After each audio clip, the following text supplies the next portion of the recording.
Hey all, Helios here. Check out this COMPLEXTRO track I made a couple months ago.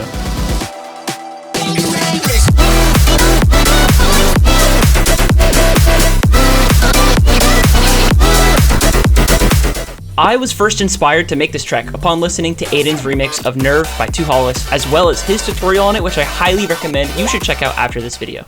It all started when I shared a clip of this song online, leading me to right here, where someone asked if I could make a tutorial. And so, here it is. But I'm getting ahead of myself here. First off, what even is COMPLEXTRO? The term COMPLEXTRO was coined by none other than Porter Robinson, fusing the two words complex and electro.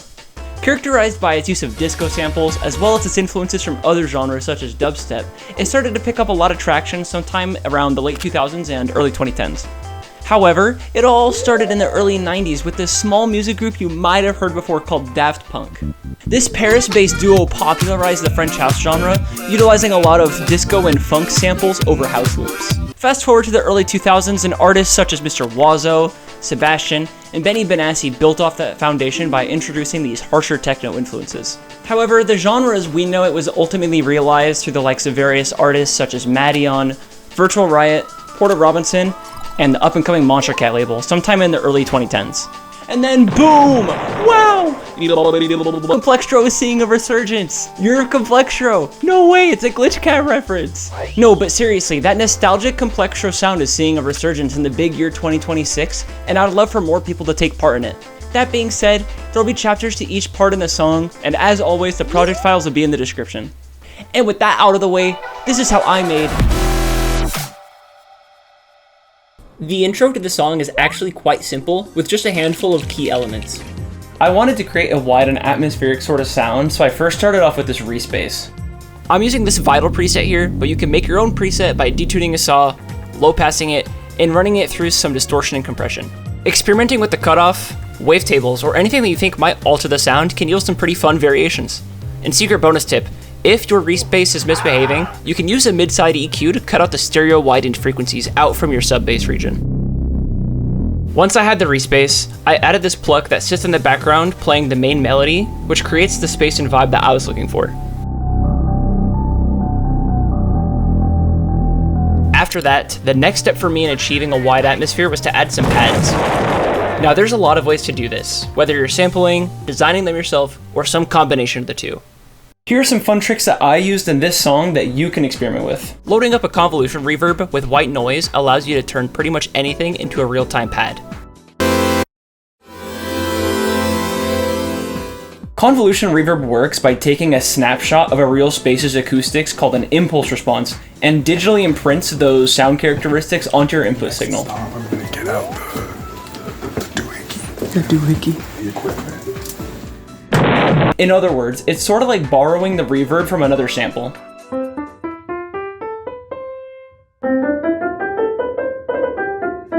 But by using white noise, we can get some pretty interesting results. Next up is this really cool effect in Audacity called pulse stretch.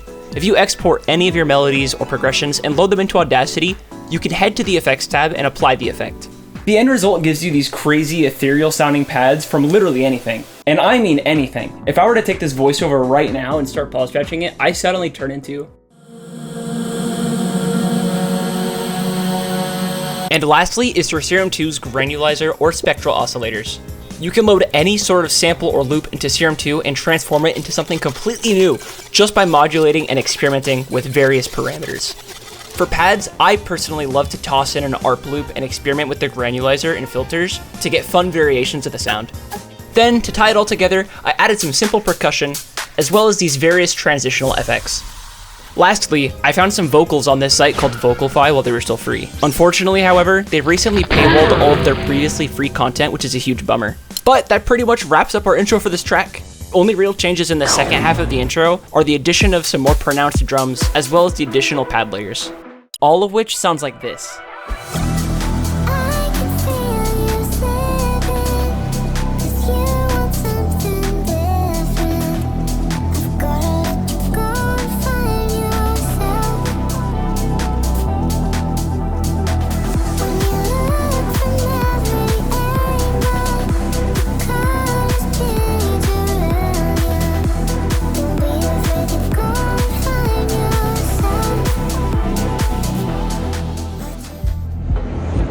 And now it's time to talk about the build-up. The build-up in this track simply takes what we've established in the intro and introduces additional layers to create a sense of contrast and tension. For the additional layers, we have these hype-sounding plucks, a hint of the vocal chops from the drop that we'll get into in a moment, this pad layer I've made using the previously mentioned steps, this funky guitar sample, another pad sample that I found, a second phasey sounding guitar, and this vocal pad with strong transients. Additionally, in order to solidify that sense of movement heading into the drop, I'm routing a lot of these sounds into a low-pass filter that gradually opens up over time. And then lastly, to tie it all together and cement that feeling of movement, we have a ton of various effects to help transition energy heading into the drop.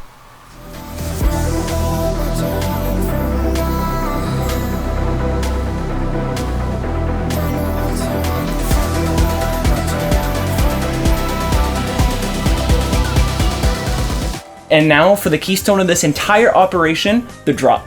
Starting with the drums, we have this 4-on-the-floor kick pattern, followed by this pre-shifted snare on every other beat. Many Complextro tracks have this pre-shifted snare / clap sound, and mine here is no different. Just make sure to align them properly if you're going to use them.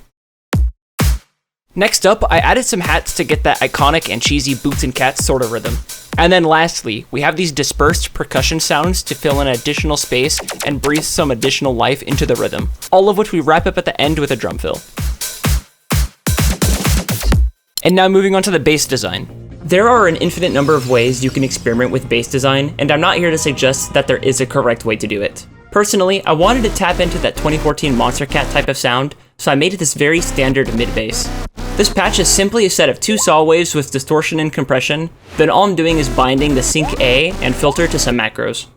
I cut out the sub bass of this patch and replaced it with a separate sub bass, so we can have the control of a normal sub, but the detail and harmonics of the mid bass that I wanted.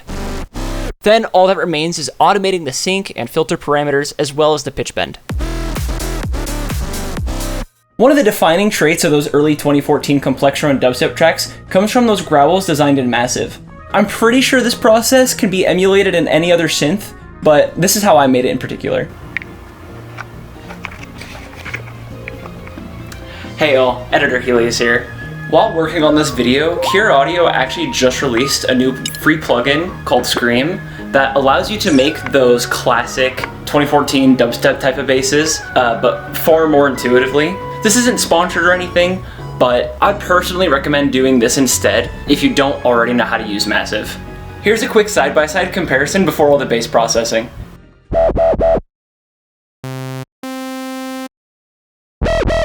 For the processing, we first have an EQ to clean up the sound, an OTT for some compression, a convolver acting as a guitar cabinet, a wave shaper for some saturation, another EQ to cut out the low end, and lastly a clipper. For the latter end of the call and response, I'm layering this bass preset, plus a bass sample with an LFO for additional texture and harmonics. And that's how we get this bass sound.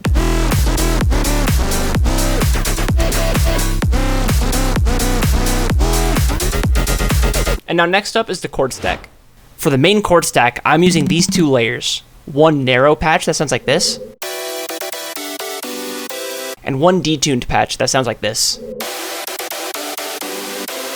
Any supersaw layers consisting of both a narrow and a detuned layer will work here, but this is what I did specifically. As for the processing, I'm pretty much just cutting out the low end, compressing and saturating the sound to squish it into a dense chord sausage.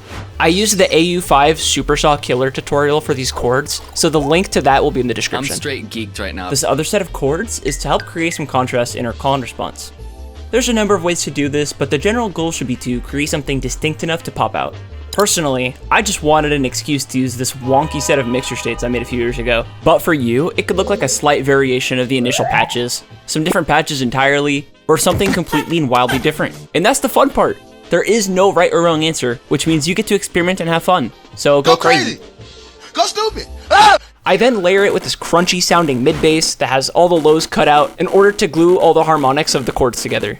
At which point, I finally route all of it into a mixer track where I'm modulating the LFO to get this sound.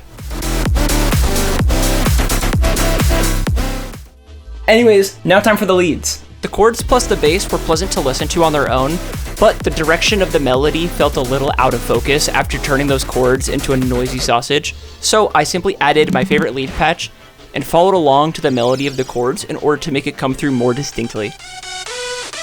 Then on the latter end of the call and response, we have these little whoop sounds that come in and accentuate the rhythm that are also super common in the genre. In the second half of the drop, I have these lead trumpets that come in. I'm actually using a resampled pad and automating the pitch to the melody rather than just using an individual trumpet, since I liked the texture and the space of the sample more. But if you wanted to create it yourself, you could load up a trumpet or trombone, transform it into a pad like how we did earlier, and run it through some processing. I was able to get a similar result with an LFO, some saturation and compression, as well as some reverb and delay. And now, for the crowning jewel of this entire track, the part that I think is most important to this entire song, the vocal chops. Step 1, find some vocals to yoink. I used the vocals from Lights by Ellie Goulding since it's a banger. However, any sort of early 2010s pop will always work. We simply want to match the BPM and the key of the vocals to our track. Step 3, chopping. Here we're going to go through and make selective cuts. Try to look for various tones such as ah, e, oo, etc.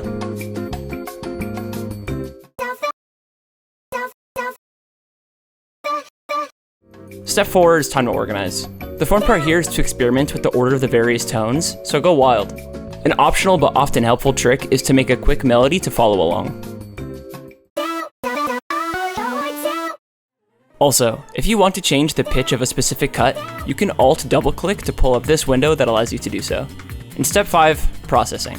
For these vocal chops, I'm running it through some compression, saturation, EQ, delay, and lastly a clipper or a limiter. And then lastly, we have the textures and pads from the intro but cut to the rhythm of the drop, as well as some various transitional effects. Altogether, this is how that sounds.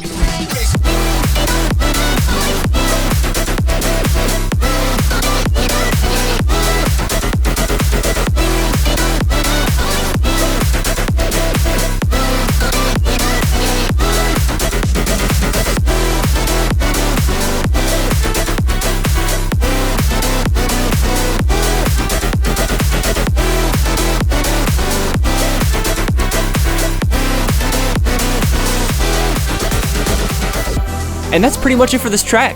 If you made it to the end of this video, thank you so much for watching. I have a lot more fun stuff coming soon, so stay tuned, and I'll see you in the next video.